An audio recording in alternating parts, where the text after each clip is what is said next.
Sa Veneto Region, binuo ang umbrella organization ng mga Pinoy. Matapos ang mahigit 2 taong pag-oorganisa, opisyal nang kikilalanin ang mga pagkilos ng Association of Filipino Community Presidents of Veneto, Italy o AFCP.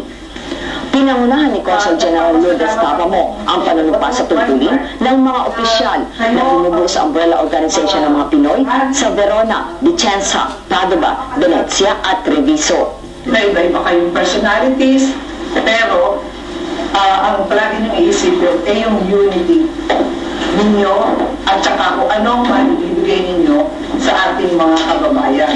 Umaasa naman ang AFCP na matutugunan ng konsulado ang kanilang mga katanungan. Satisfied ako, bagamat hindi masyado nasagot ni Conje ng aming mga katanungan at under the approval of Manila office, pero talagang ganoon, hihintayin namin at kami maghihintay sa mga kasagutan niya.